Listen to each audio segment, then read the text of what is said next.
Hey everybody, what's going on? Your host LovelyCheesePizza here. Welcome back to Let's Play some more Untold Legends Brotherhood of the Blade. And I already forgot what we're doing. I just played this like 2 days ago and I have already forgotten what's going on. It's not been a day since the Praetox invasion and another enemy rises against us. It's so strange that the Gorgine are organizing against us. We've lived with them for countless years. But why are they attacking us now? I'd better speak with the Templar on them. Oh yeah, we gotta go talk to Templar Draven. That's right. Now all of a sudden, now the guy wants to actually take part in something for a change, instead of just being like, oh, well, they just crowned you the champion of the world? Well, you don't really impress me very much.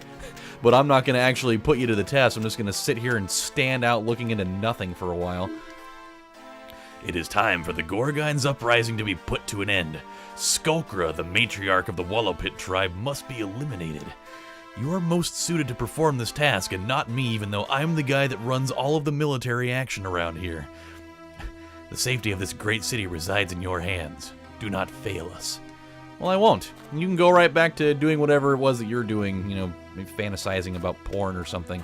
And now we will go off and dump this useless sack of garbage, even though it is a pretty good weapon. We just don't need it at this juncture. We'll go put that away in here, and we can probably go move on with our day, as I don't think that we need anything else. We'll hold on to that Virtue Stone for a little while until we have another piece of gear that we can put that thing on. So for now, let's see. I must take the opportunity that my diversion has created and slay the Wallowpit matriarch, Matron Skulkra. She is known to reside in the nethermost recesses of the Wallowpit in Tornwood Forest. Okay, well, that is where we are headed. We've already been there once, but there are more. There's definitely more than one level of that dungeon, so we get to go take on, I think there's 3 floors of it, if you could really say that a dungeon in a cave has floors. Even saying that it has levels is kind of weird. Like, is there like an elevator system that exists there, or what's really the deal with that? I mean, for me, I think that I would not be super excited, even if I were, you know, part of a tribe of weird, you know, deranged pigmen or people. Can't imagine they're all men, because there'd be no way of recreating, unless they were all like hermaphrodites or something, which is entirely possible. I mean, who's to say? Who's to say that, you know, there are not hermaphrodite pig people out there? I mean, there's no science to say that it is not a thing. And so, who knows? We may have to be the one that proves it. That's Shatter Cove West, which means the Wallowpit's got to be over here somewhere. God, I love the overhead smash. It is just such a great thing. Okay, we need to go this way. Boom, boom, boom. Whoa, whoa. I do like the music in this game. Like, it's certainly like nothing revolutionary. It's not even like extremely memorable by any means. It seems like fairly standard, you know, fantasy game music. But I don't know. There's something that's very, I don't want to say relaxing, because that's totally not supposed to be what it is. But I don't know. You hear it, especially the overworld music for Tornwood out there. You hear it and you're just like, I like this. It's very good, you know, tearing people's bones asunder type of music. God, these guys are just blocking everything. They're like Pecorine for Nashville Predators right now. Dude's not allowing a goal if anybody fucking tried. Oh wow, all the chests are still open. Interesting. I could have sworn. I really thought that when you leave a dungeon and come back in, like, everything resets, including the chests. You know, outside of there being like quest items in it, obviously, but I could have sworn that, yeah, that's really weird. Maybe it's because I still have a pending quest to do in this area. I don't know. That's really weird. I could have sworn, because I think there's a quest that involves you having to go back into one of the dungeons in Avon, like one of the catacombs types of levels. And I could have sworn when you go back in there, all the chests reset. But apparently I was very wrong in thinking that. So, okay, let's think about this. So, this is definitely a dead end. I have been duped and Smeckledorfed at the same time. And so we're gonna leave. I think that door that we see on the mini-map over there is actually where we are supposed to go. Totally missing out on the new episode of Better Call Saul, by the way. I went on a big spree of watching some of those with my dad, because he's been keeping up on it way more than I have myself. I missed so much of season 2 that they did like a big marathon of it. I think it was like last week. And so one night we spent, I don't know, probably like 3 or 4 hours just blowing through a few episodes that I hadn't seen. Unfortunately, I'm still, there's still like half of season 2 that I need to watch, but it's pretty interesting. It's actually really cool to see some of the characters from Breaking Bad get, reintroduced, and you get to kind of see their backstory. One of which I'm really excited to see what happens with is Tio, the guy in the wheelchair with the little dingy buzzer thing that can't speak. Really interesting because, not to spoil too much, I mean, it's not anything super crazy, but when you meet him in this show, he's totally, fully mobile and can speak and talk pretty normal and, kind of interesting. He's like, the first time I saw him, I was like, oh my god, that's Tio. That's super awesome. He's just like a regular dude. Definitely not in the wheelchair yet, so now you gotta... now the big intrigue is what the hell happened to him that caused him to be both mute and in a wheelchair, barely able to do much of anything. That's the key. That's what I love about these damn shows, man. Vince Gilligan is a fucking wizard when it comes to putting together a good story. Okay, let's see. So, apparently there's train tracks down here. Or, not really train tracks, but got some good old-fashioned minecart action going on. Great way to deliver their pig drugs from one cave to another. What kind of drugs would pigs even take? That's a great question. I mean, I feel with how, dismal and boring it must get down here that it would have to be, like, LSD and acid would have to be the drugs of choice. I mean, if you're going to be stuck with just multiple shades of brown, you gotta find a way to spice it up a little and at least get some color in your life. Find a way to, create an extra dimension in your brain so that you're not stuck in the droll reality that you live underground and that's the only existence you're ever going to have. With all these busted-ass minecarts and not even a single retail store or way to get any fucking beer or anything down here. All it is like, hey, Tom, you want to go get a bucket and dig some more fluid out of the further down in the ground that may or may not be tainted with poison? Sure, man. It's the only thing we've ever been drinking down here, so we might as well have some more. I mean, I'd almost take toilet wine over this. What's toilet wine, Tom? I don't know. I don't know, Dave. I've never had a TV in order to figure out how in the world toilet wine ever became a thing in modern prisons. But I just know. I just know. Turquoise ring and a really big skull. Look how big that thing is. That thing is at least like 50% the size of my kite shield. That's unbelievable. Whose skulls are those?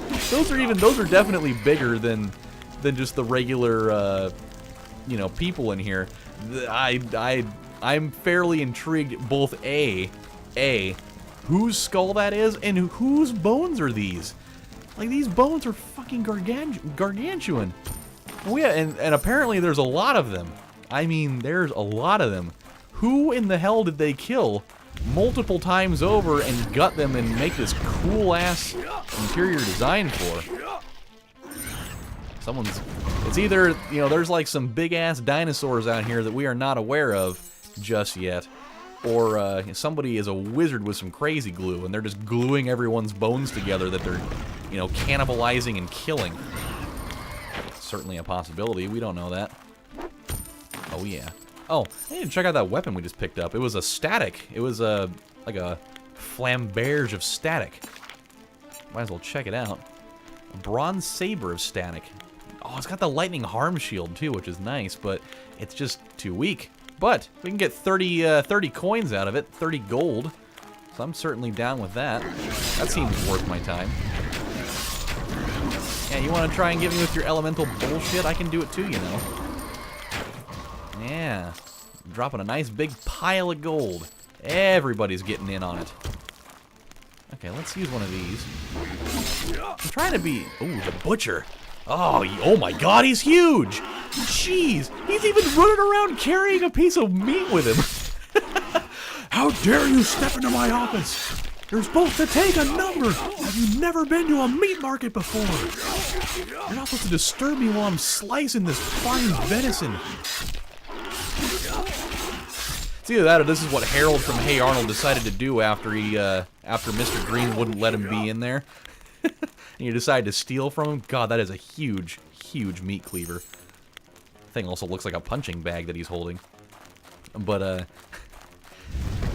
I love that in that episode of Hey Arnold where Harold's, you know, Mr. Green's apprentice, butcher, if you will, that the reason why he gets the reason why he gets, you know, he gets that job is because he steals from him. He just steals a big giant Christmas ham from him, and then he makes him work in his shop, and then when his time is done, you know, he ends up getting a job in there again after he steals from him again.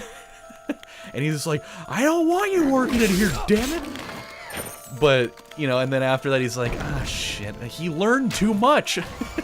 That's basically his mindset, because he ends up coming in later and has, like, all the answers during, you know, his crazy meat sale or whatever, and he's just like, damn it, I taught him too much.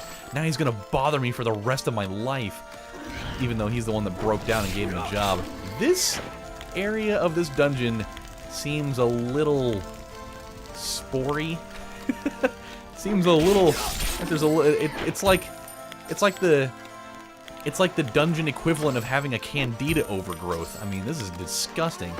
There's just like spores and things growing on the walls. I mean, it looks like a bunch of giant fucking boogers everywhere. Ooh, a turquoise ring. Nice. I don't need it, but it's nice to have it. I like how we now have, you know, the theme for Avon down in here. Like, what happened to the dark-ass music we had playing just a couple of minutes ago? They just decided, well, you know, if we're gonna totally disgust you to death, we might as well give you some more cheery, you know, ambient music to work with.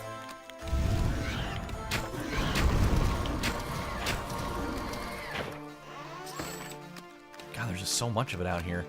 I'd love to know exactly what had to happen in order for all these crazy things to form all over the walls. It's either that or, you know, maybe they're just like, there's just like a shitload of gold veins down here that I'm just leaving completely untouched.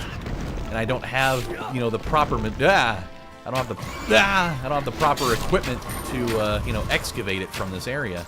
And apparently they don't either, because they're just leaving it here. Oh no, no, no, no, no, not the suicide pigs.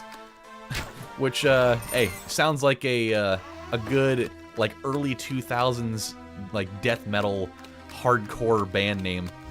Suicide Pigs. Which could also be, you know, the name of, like, a crazy, like, rogue police force that's designed... Oh my god, we almost died right there. That's designed on, you know, slaying themselves to control the, you know, the public. It'd be like riot control, but while also rioting in the process, which would defeat the purpose. That's not a good idea at all. Ruined splint mail sleeves. Well, if they're ruined, chances are I'm probably not going to use them. I want fine quality stuff. I wanna have like oh god damn it. I had a name like a fashion designer name like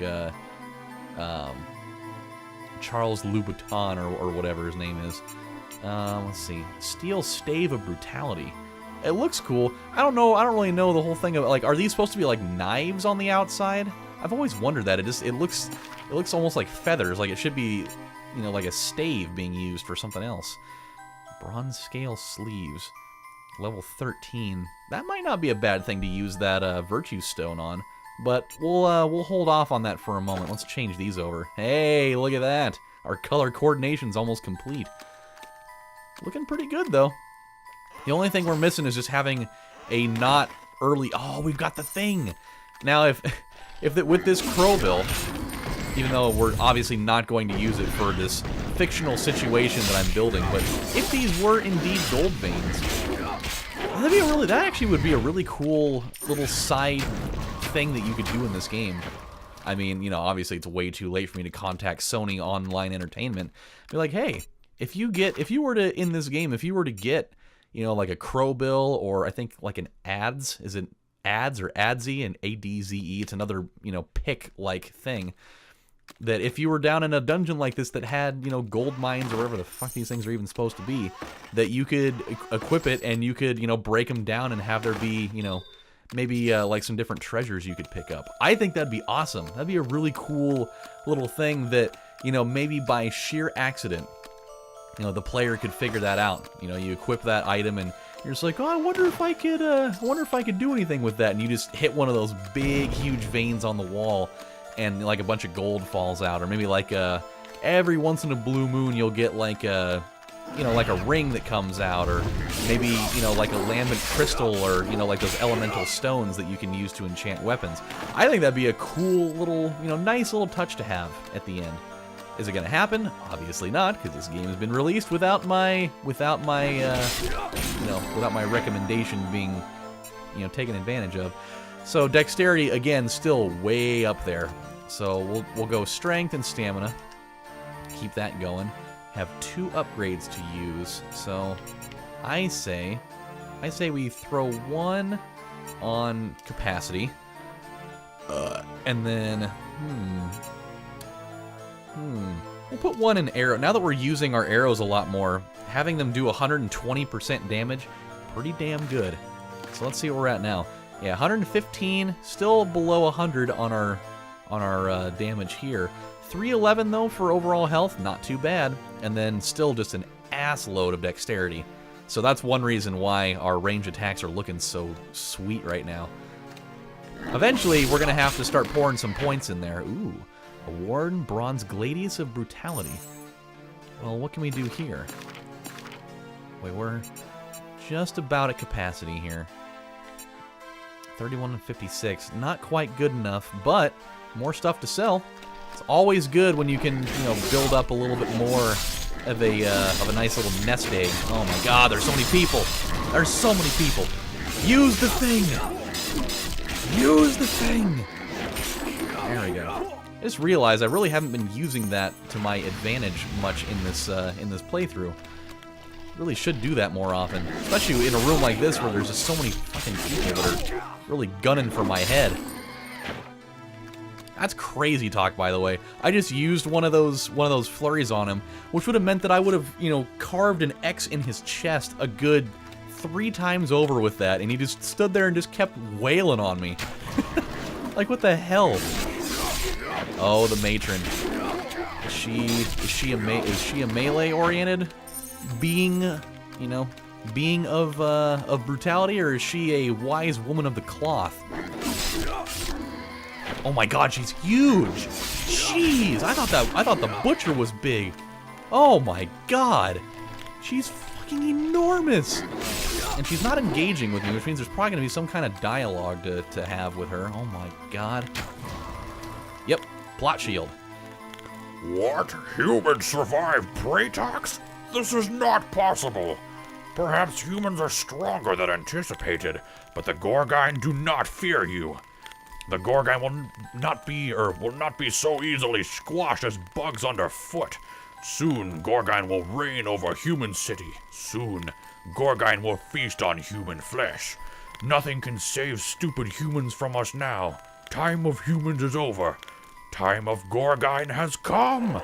Oh, hey, all the fire. Well, guess what? I've got the ice to your fire, bitch. You wanna fuck around? You may be immune to freeze, but it doesn't matter. I will cool your advances. And then I will definitely come in with the final crushing blow to your fat stomach.